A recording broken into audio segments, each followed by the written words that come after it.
Welcome to Agronomy Moment. I'm your host, Wendell Cohen. We bring in people who agree with me, disagree with me, and above all, are not afraid to say it like it is.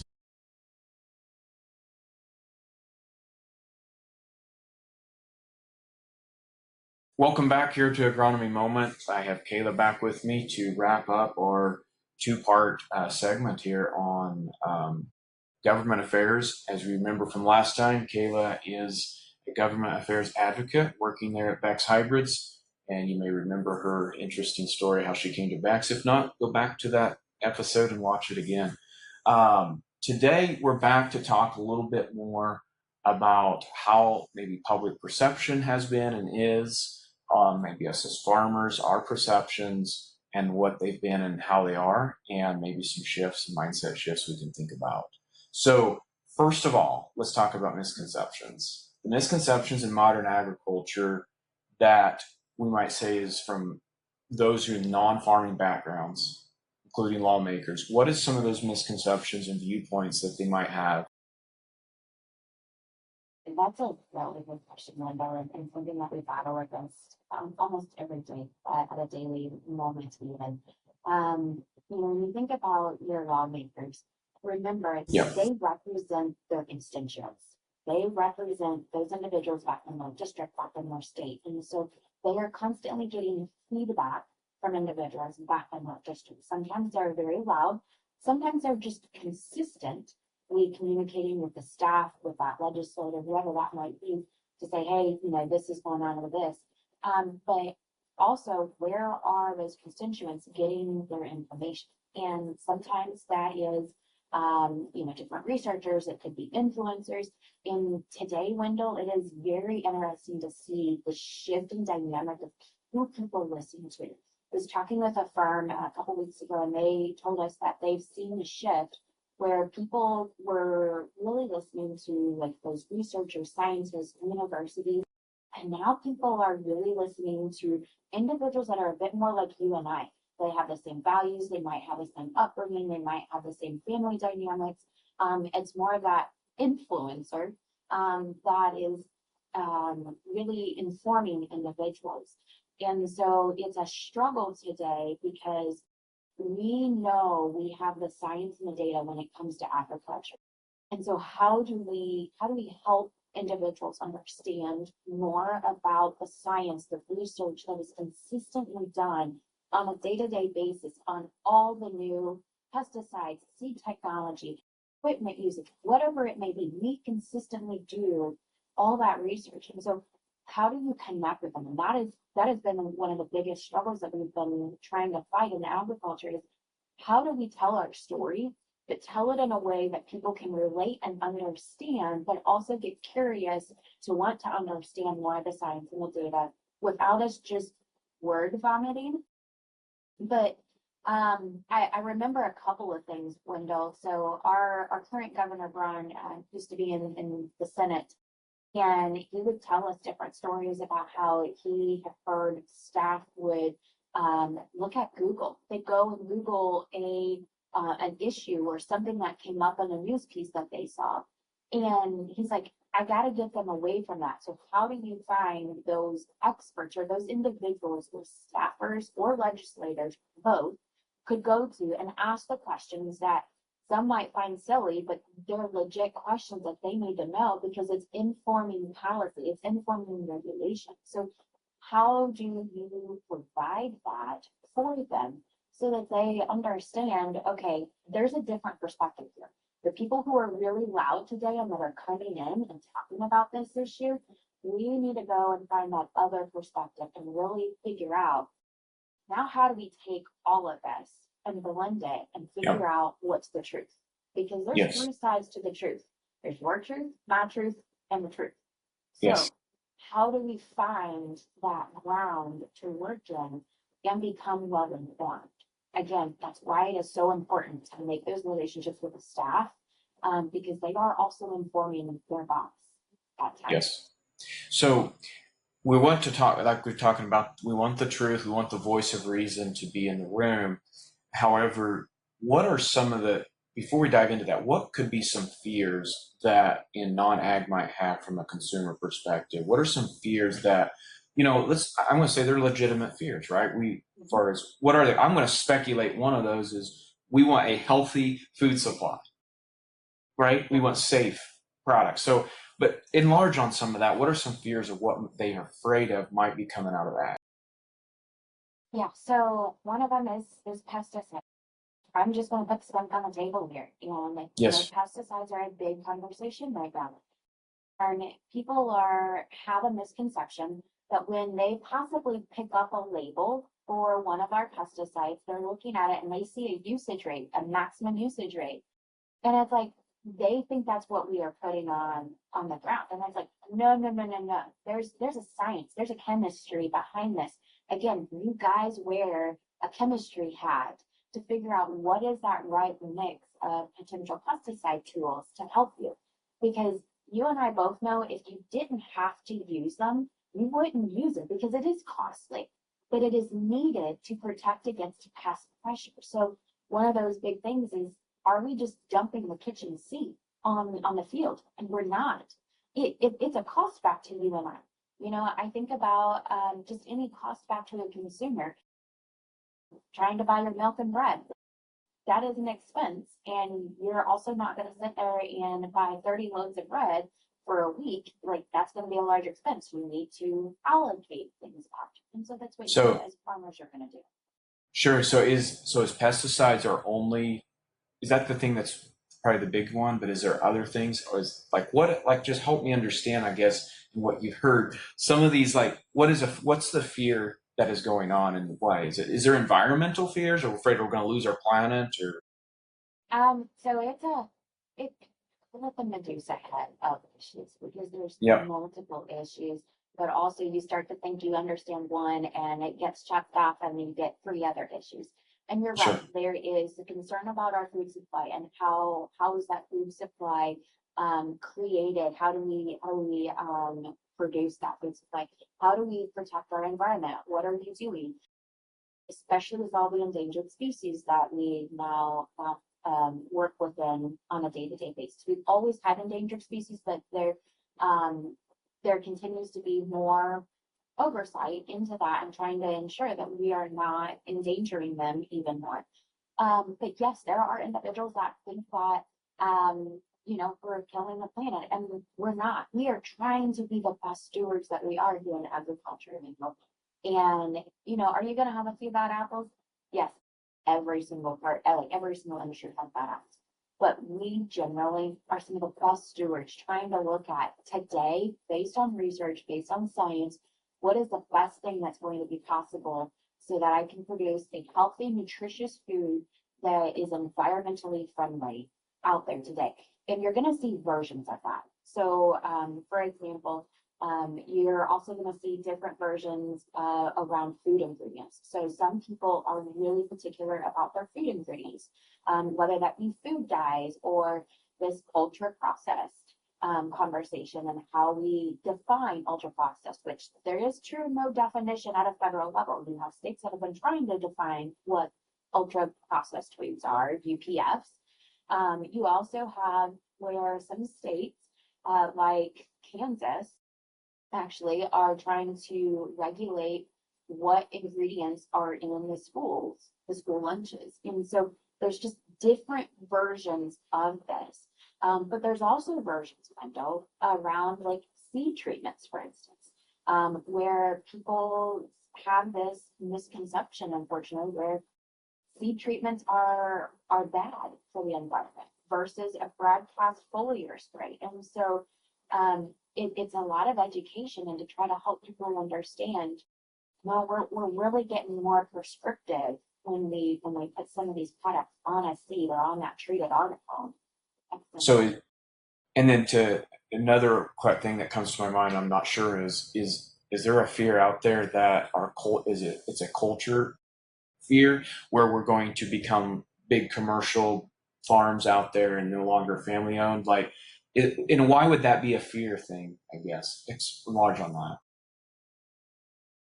So this is another interesting topic. You are really hitting them off this morning here. So, actually, I was speaking with a candidate, a representative out of Ohio, and he made the comment. He was like, "Well, big ag, corporate ag versus small guys." And I said, "Whoa." So we need to kind of stop and pause because I said, "Your district is partially very rural." And I said, "Help me understand, what are you defining as corporate ag?" And he goes, "Well, the big guys, a couple thousand acres." And I said, "Do you realize that is a good portion of family farms?"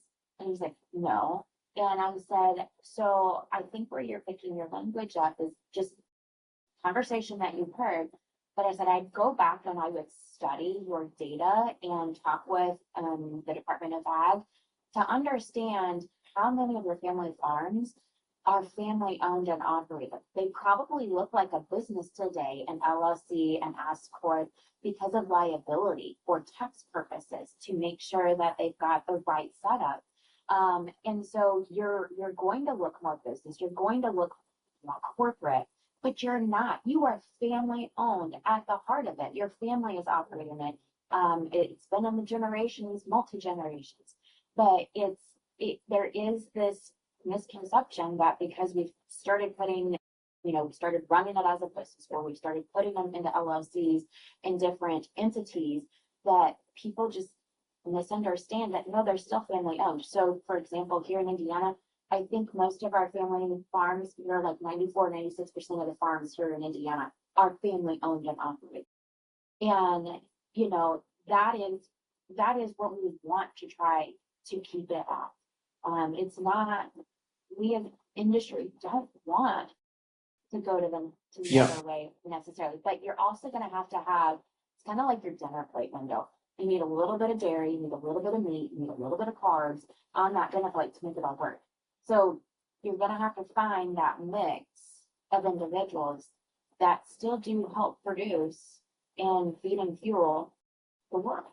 And so you're Yes. going to have a mix of the big non-family owned entities versus your family farms that look like 500 acres to 3,000, 5,000, whatever it is. You're going to have that mix. But that misconception, I think, is truly because we've gone to not a business type structure, just like maybe small business. Yeah. On these 3 points we're talking about: food supply, quality, so health and safety, environmental, and culture shift. I would say at least two out of those three, a farmer is just as concerned as a consumer. He wants good, healthy food, and he wants family culture. He wants the small businesses too. He generally doesn't like the big corporations coming in with all that. They're afraid they might take over and do more stuff. So there's a lot of alignment there. Probably the one that is probably the least alignment, but there still is. It's not 100% a disconnect, is the environmental, because the farmer lives here in this world too. He enjoys nature. He's out there every day. But yet he's viewing it from the practical aspect of what can happen and what can't happen yet with technology as it relates to what we can do. So, like you said, there is bad actors in every industry. There is in ag too, but it's not what people think. Generally, people are going out there. We're reading the label. We're looking at what it does, and we're putting the appropriate amount on within that label scheme, not exceeding that. So, yeah, I guess I'm just trying to come to that point. Is I do see a lot of alignment between us and them. It's just more of a matter of having that voice of reason, which kind of brings us to this next part. Let's talk more about that. Okay, before we quite dive into that, but as we get into that, we're going to talk about compliance and regulatory. What's coming down the pipe currently?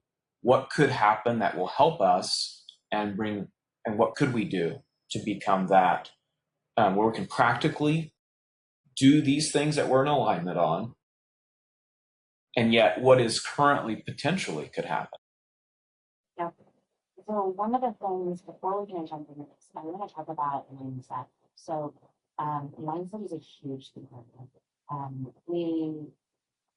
You have individuals when it comes to technology, to programs, things. You have people who are on the bleeding edge, the similar called it.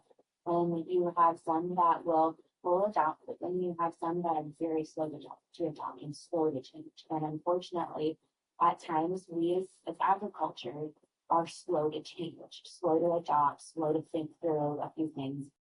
because we wear so many hats, I think. And so we're constantly in the grind and in the day to day. And so it is hard to change and think a little bit differently or to challenge ourselves. Could we do this? Or should we provide some commentary? I want you to, as we think through this, think about your mindset. Where is your mindset? Are you on bleeding edge? Are you pretty much you adopt things pretty quickly, or are you really slow to adopt? And I know you're probably immediately thinking things, but I'm going to challenge you. No, think on it for the entire day. Look at the past. Look at some of the technology that's come out. Look at some of the research, products, things like that. How quickly did you adopt it? How have you adopted it? So now let's talk about regulation and things that are coming down the pipeline. One of the big things that is coming down the pipeline is all the pesticide strategies that relate to Endangered Species Act. So as most possibly know, when a product gets registered with EPA, they are bound by certain parameters to really look at and execute and look at to understand what's the impact, not only to human, but to the environment, to the endangered species. And so, unfortunately, some stuff had happened for a while, and now we are in this time period where EPA really had to come in and say, okay, we've got to set parameters on pesticide tools and how it relates to runoff and erosion and spray drift. And I used to be able to think that we're going to fight this and we're going to get around this, Wendell, but we're not. We are in this era of we really need to look at this and we need to be practical in our understanding, but feedback as well. So what the pesticide strategies really say is, let's take my coffee, for example. So I take a look at the coffee and the label says 6 points. So in order for me to drink this coffee here in Atlanta, Indiana, I'm going to have to do a version of several different exercises that equate to 6 points on this label. Okay, so I'm going to go figure out what those are.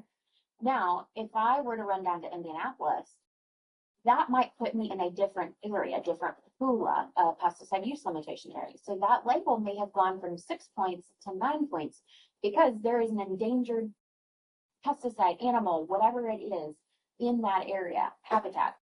And so now I've got to do additional exercises to be able to drink that coffee in Indianapolis. It is the same way, and that's just on runoff and erosion. That's not considering your spray drift buffers that you've got to consider based upon wind directionality, or any of your riparian buffer, like any of that. Like that's just your runoff. And so you as a farmer, what you guys need to understand is that as EPA starts rolling through their registrations of new products or the re-registration of products. So think about dicamba. Dicamba is a very hot one. I want you guys to make sure you are reading that label because it is one of the most widely used labels right now that is out there that has the runoff and erosion and spray drift mitigations that you as a farmer need to know.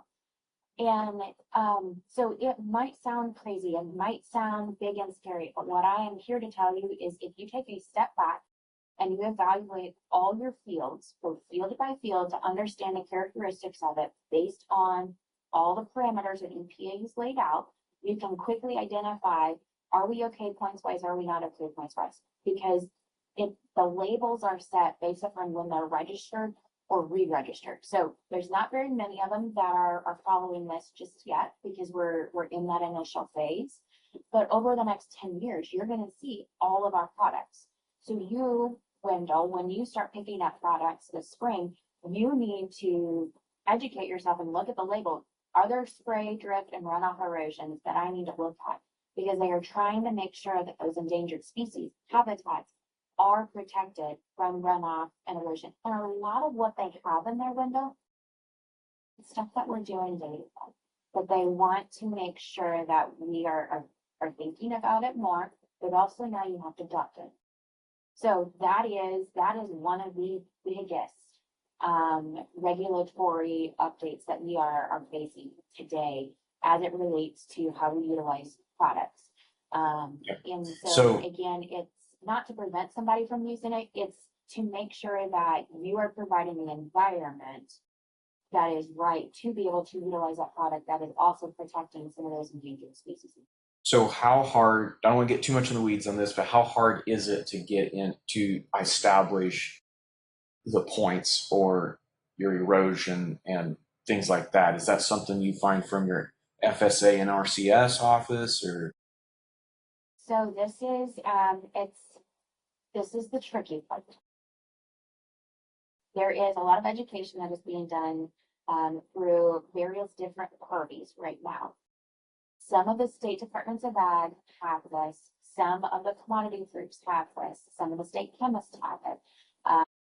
EPA will have some stuff. So if you just were to go out and Google Endangered Species Act pesticide strategies, you're going to have a whole bunch of stuff that comes up. But one of the big things for the point system, it's called the PALM. If you look for the PALM app system, it will populate basically a spreadsheet for you that you can then go through and look at the fields. So once you get into that groove of identifying your fields and knowing what those field characteristics are, Wendell, you should be able to know exactly pretty quickly how many points you've got on each field.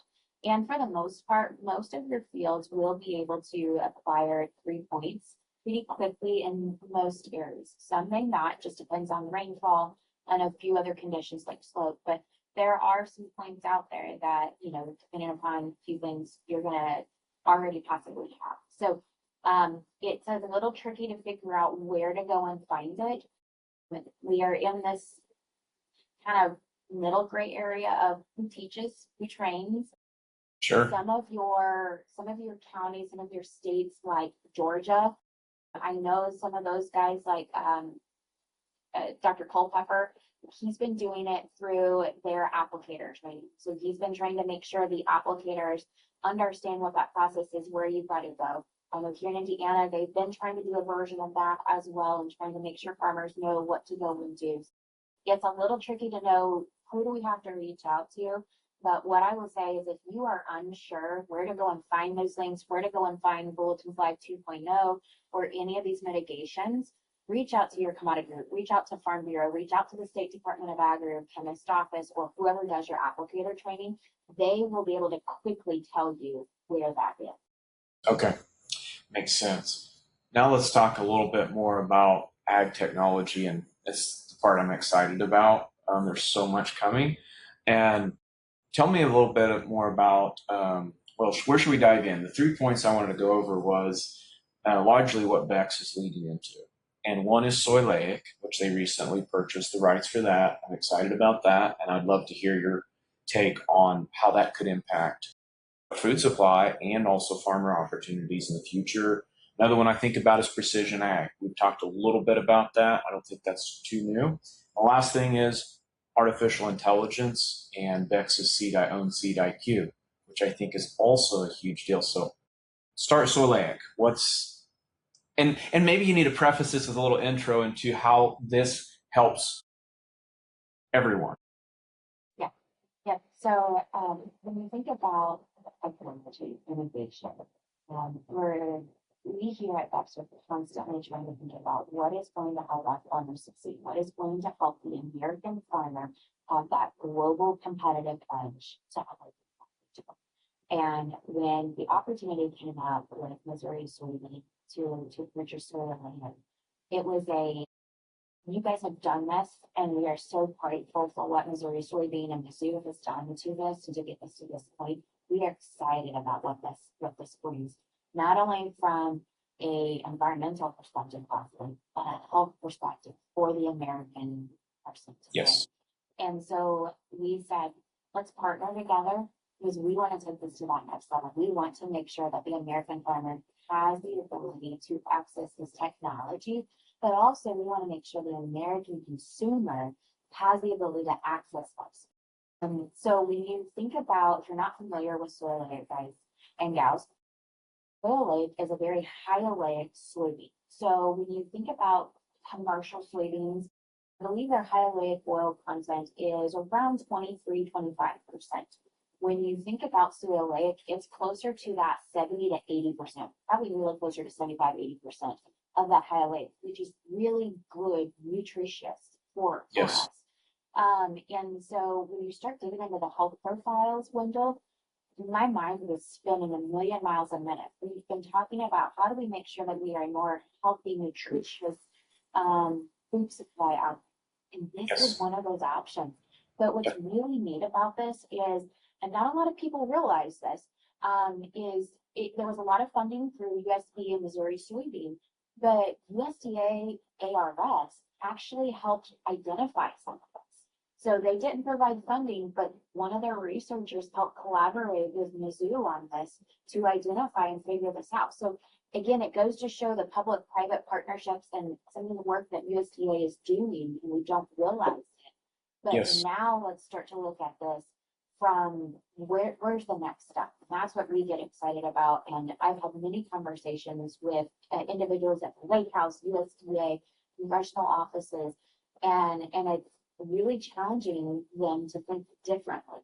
What could we do differently, not only for the American farmer, but the American consumer as a more nutritious product? Like, what does that change? What does that do? Are we able to produce a more healthy, nutritious butter or milk product? Like, and so that's the fun part that we're getting into right now, because we've seen a lot of research done and work through a lot of the dairy operations already where it's increasing the milk fat percentage.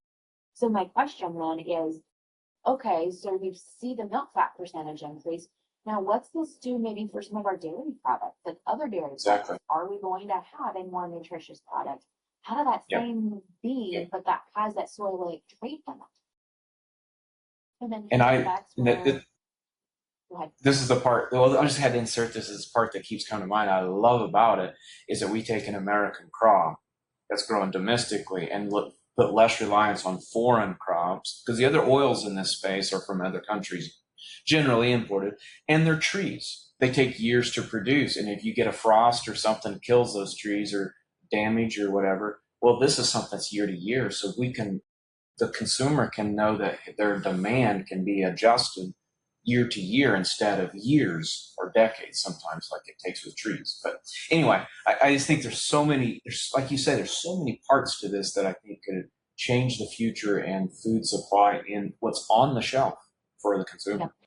Now, one of the things is that, if you're a consumer listening to this, there's a lot of noise around seed oils. Put the skunk on the table again. Yes. Seed oils seed oils are bad. I am here to tell you seed oils are not bad. I want you to go out and look at the research. I want you to go out and look at the American Heart Society, like what they have said about some of these. And I want you to do your research, because if you start comparing and contrasting where some of these are at, you're going to find that seed oils are not necessarily always bad. And there was another article that I read this morning, and it was talking about people think seed oils are bad because they're people are all or nothing, black and white thinking, Wendell, but they're not thinking about what are those seed oils? What is that soybean oil in? Is it an ultra processed food? Is it in something else? We think that it's this problem, but yet we're not taking a step back and going, oh, hold on a second. Maybe there's a couple other things that are also a problem here.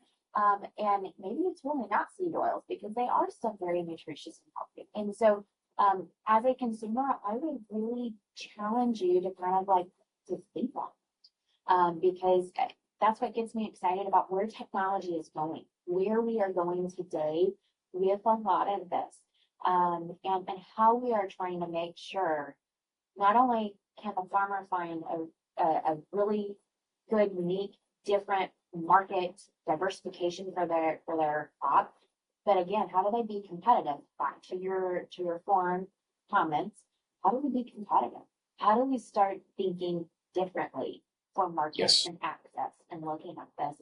But how do we bring this back to the consumers?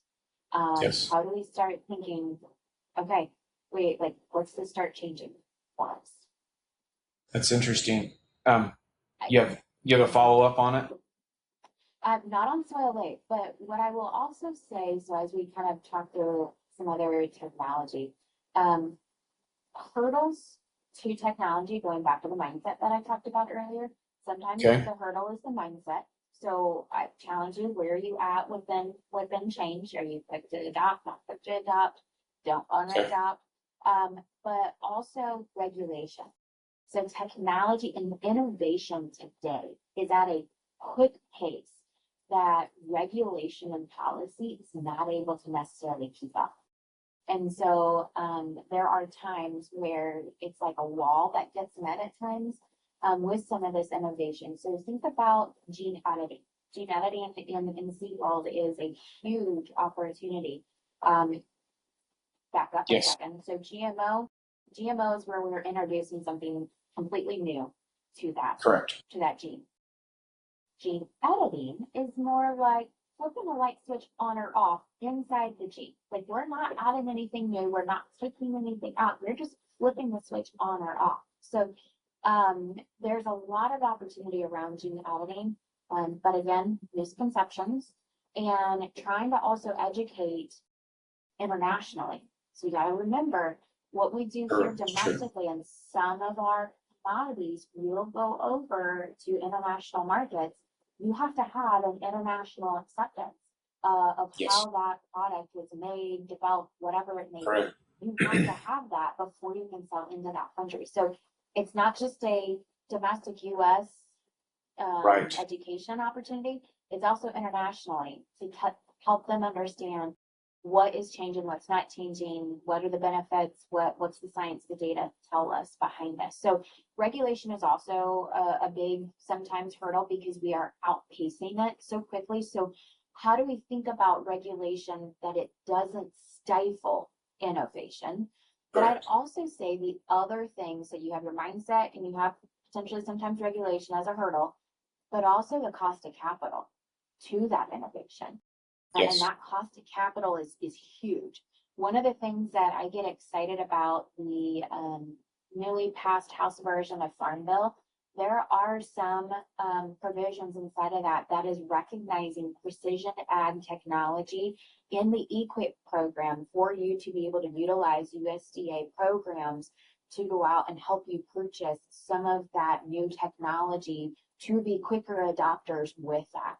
I think that is huge. I really appreciate the individuals who worked on that and put that in there, because you and I both know equipment today is not a couple of grand. It's almost Yes. millions and Yes. so or past millions. And so how do we try to be more adopters of some of this technology that is costing a lot because of the technology and the research inside of it, Yes. and be able to bring it back so that we can continue to still be really good stewards of the land and helping to ensure that we have a safe and healthy product. Yeah. I like that. And that touches quite well into the precision technology that is available today and how we can utilize it. And we are utilizing it with prescriptive type applications of whether it's seed or pesticide and fertilizer. I think there's a lot of good technology out there today. And even as I look at the like seed genetics, and I'm jumping now into the seed IQ with that Bex is putting forward, and how we can manage crops specifically. We now know not only that this is corn and that it likes this, but we also know that this particular hybrid, the study is there that it will respond to this type of management. So that just means less of inputs for the farmer, less of this and that potentially anyway, and you can manage it in the right kind. So tell me more about what your take is on AI and also seed IQ. Yep. So one of the things that I play around with AI in different ways. So I utilize it to help me sometimes track bills and or looking for keywords. Like I'll put in a keyword sniffer in there for me to pull the bills sometimes, and that's using an AI platform. Or I'll have it sometimes help me go back and forth. When we think about it here in the seed side, more about what you guys are seeing out in the field, AI, the seed IQ is powerful. It's taking what we've been doing for the last 50 years to that next evolution, that next chapter of agriculture for us. You and I both know that you as a farmer are not going to over apply product. You want to one, it's costly. Two, it's not environmentally friendly.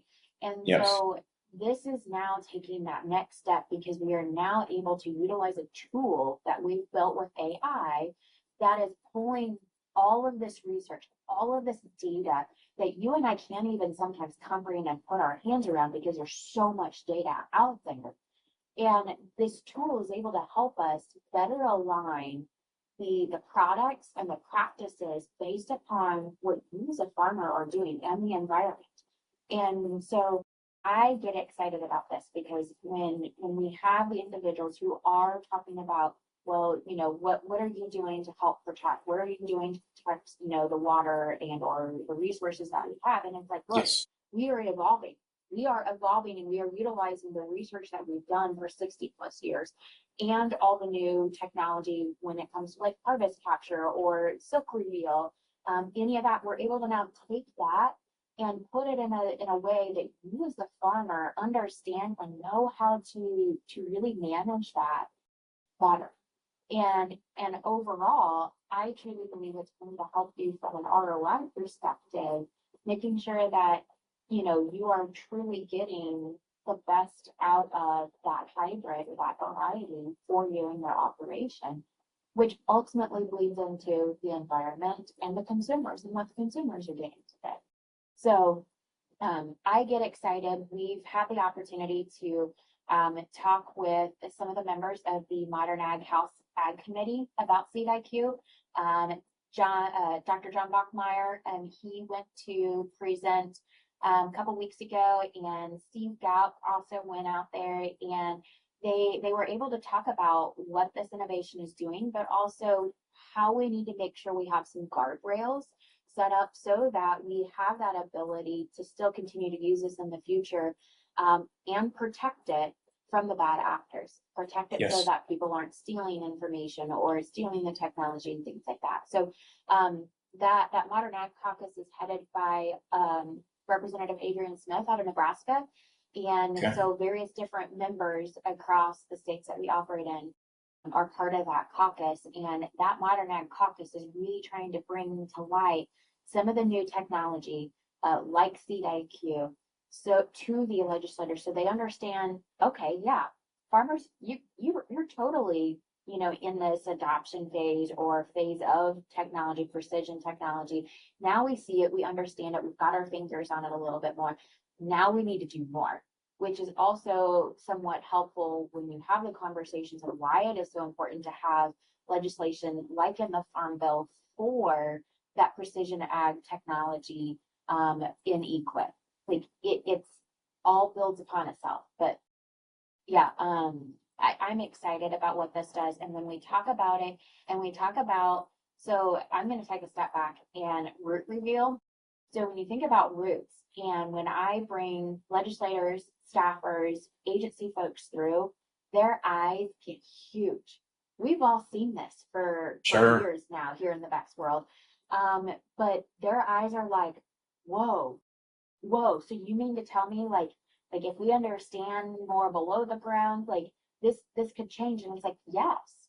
If you think Yes. about it, like if you have a hybrid that doesn't like to touch, why are you going to keep planting at a higher population and stress that plant out? What if you back that population off and you Yes. allow that plant to really thrive in the type of environment that it wants? Is that going to be better? And so they're a little bit, a couple steps behind, but they're getting it. They're seeing, okay, so this is where innovation is going. This is what it's doing. So it's fun for me to see the eyes and the light bulbs when you actually show folks Seed IQ, root reveal, Sure. some of these fun things, or Robotics that we're doing with the autonomous spray, or Gendy on the autonomous robots here. Like there's a lot of innovation that we are doing here to really try to help the American farmer have that competitive edge today. Yep. That's the note that we want to end up on today is the solutions and that they're there.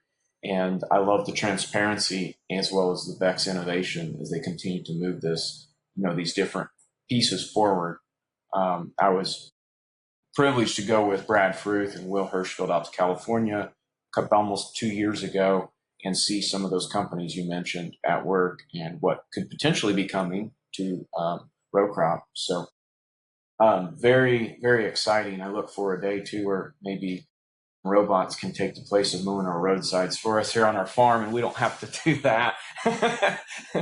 Now, if you talk stuff to like Jim Love, Jim Love would say, yes, I have a robot for you. I have a lawnmower that'll do that. So you might want to talk sure. to Mr. Love there. He There might we be able to go. hook you up. Yep.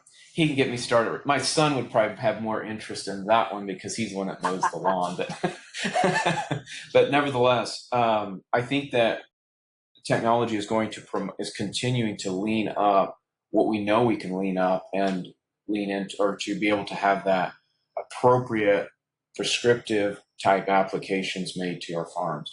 And that's where we want it always to be in ag, is to know that this is what's needed, because that's almost every question I get from every farmer, and I have several that I respond to today, is will this solve the problem? That's the question. If I do this, will it solve the problem? Because if it doesn't, they don't want to do it. None of us do. Exactly. Yeah. And so I'm not gonna apply something that is not gonna take care of a zit. exactly. Why am I gonna do that and apply that to my skin? It's not gonna Yes. help, and it's gonna cost me more money. Exactly. No, Yep. you are not gonna do Yep. that either as a farmer. Yep. Those misconceptions, and if you are a consumer and you're not an ag and you're listening to this, I would challenge you to get out and go talk to somebody like Wendell, go out to the farm. And I think that is something, Wendell, that we, again, going back to the first episode that we talked about, invite people out to see and to have a conversation. But I also challenge you to listen. Let them talk a bit. Let them talk through like what they think, so that you can understand where they're coming from and maybe what Yes. concerns are there, because it's almost like sales 101. They give this reason, but you actually get down below the surface and it's one other totally different reason that they now think is this. And it's like, well, hold on a second. Let's identify this other one first and tackle Yes. it. But it's going to take patience and it's going to take grace from all of us. Yeah. Exactly. Patience and grace, as well as just understanding the alignment that we really truly have as humans and across the board. It's just a matter of having better understanding, putting the voice of reason back into the room. And yeah. So anyway, anything to wrap up before we go? No, we just kind of wrapped up, Wendell, with a lot of the state legislative sessions. A lot of them really kind of wrapped up that end of April, give or take. So, what you're going to see right now is, everybody's kind of shaking out. They're kind of decompressing from a very intense state legislative session for everybody. Yes. And so you're going to start seeing where some individuals may ask different folks' perspectives, or hey, have you thought about this, or have you thought about that, or you may see bills that were killed this past session in committee that they may try to go out and get more information, get more data research on, to be able to put it forth. So right now is a critical period of critical time. So if you have that bandwidth, if you're willing to bring folks out, bring them out right now. This is a critical time across the states. Work with your state departments of ag. Say, hey, what were the critical things that we were facing this state legislative session? Or work with your commodity groups, whoever whoever you want to work with them to say, hey, how can I help? What can I do? How can I tell my story? What do we have here? Federally, there's a lot moving and shaking right now. We've got Farm Bill that passed out of House. We're still waiting on Senate to put together their version of a farm bill and then go into conference with them. And so we'll see what happens there. Stay tuned today. So some language has dropped in a couple areas that accidentally got dropped. So I really think we're going to see some language get introduced around a revision with the H-2A program. And if what I'm reading on some of the leaked versions, I'm excited. I'm excited to see this, but it's going to be an uphill battle because we have always had individuals who think H-2A reform is immigration, and they're two different things. And so that is going to be another big one here for agriculture and what we do. Also, right now, we've had a lot of states, a lot of counties that have gone through primaries. So get to know your candidates, get to know kind of where they're at, see how you can help them understand and learn more about agriculture. Are they going to have an ag committee? Like, how can you help them? Especially as we go into general elections in November. So this is a very pivotal time, not only for getting crop out, taking care of our crop, and then getting ready to harvest it, but we have a lot going on politics behind the scenes. The other big thing to watch from a state perspective is drone bill language. So we are seeing more and more states that are talking about or introducing some version of a drone bill language where they're trying to cut out the bad actors. However, sometimes what they're doing is unfortunately wrapping up the good ones, like our agronomists, our farmers, ranchers who are utilizing that tool to help them. And so my challenge back to you is stay on top of that. I know I am, but like stay on top of that also, because sometimes we need that that insight from that farmer, that agronomist, whoever is utilizing that, to make sure we're not unintentionally wrapping up the good actors who are utilizing it to help further their family operation. So Good point. And there's a lot, but if anybody has questions, Wendell, they're always welcome to reach out to me. Welcome to have a conversation on regulation, policy, whatever people are seeing or hearing, and how things work out. Amazing. Thank you very much. It's been good to air this out, and thank you so much for coming. See you on the next one. So, what? I thought it turned out well. Yeah, I thought it was fine. If you were Scott Dickey now, you would say something like, "It's about time for lunch." Guys, What else? Starving. You're starving? Yes. What would he call it, SOYLEIC? What does he say? Grub or something. He calls it something else. He doesn't say, "Let's go for lunch." He says, "I'm I don't know. ready for something." Call it. Yeah, Scott, I don't. You don't know what's going to come out. Exactly. But I wish he was here. We could have made a really nice roundtable discussion and Hey, I got selected. Field Agronomist of the Year. No. It's your turn again.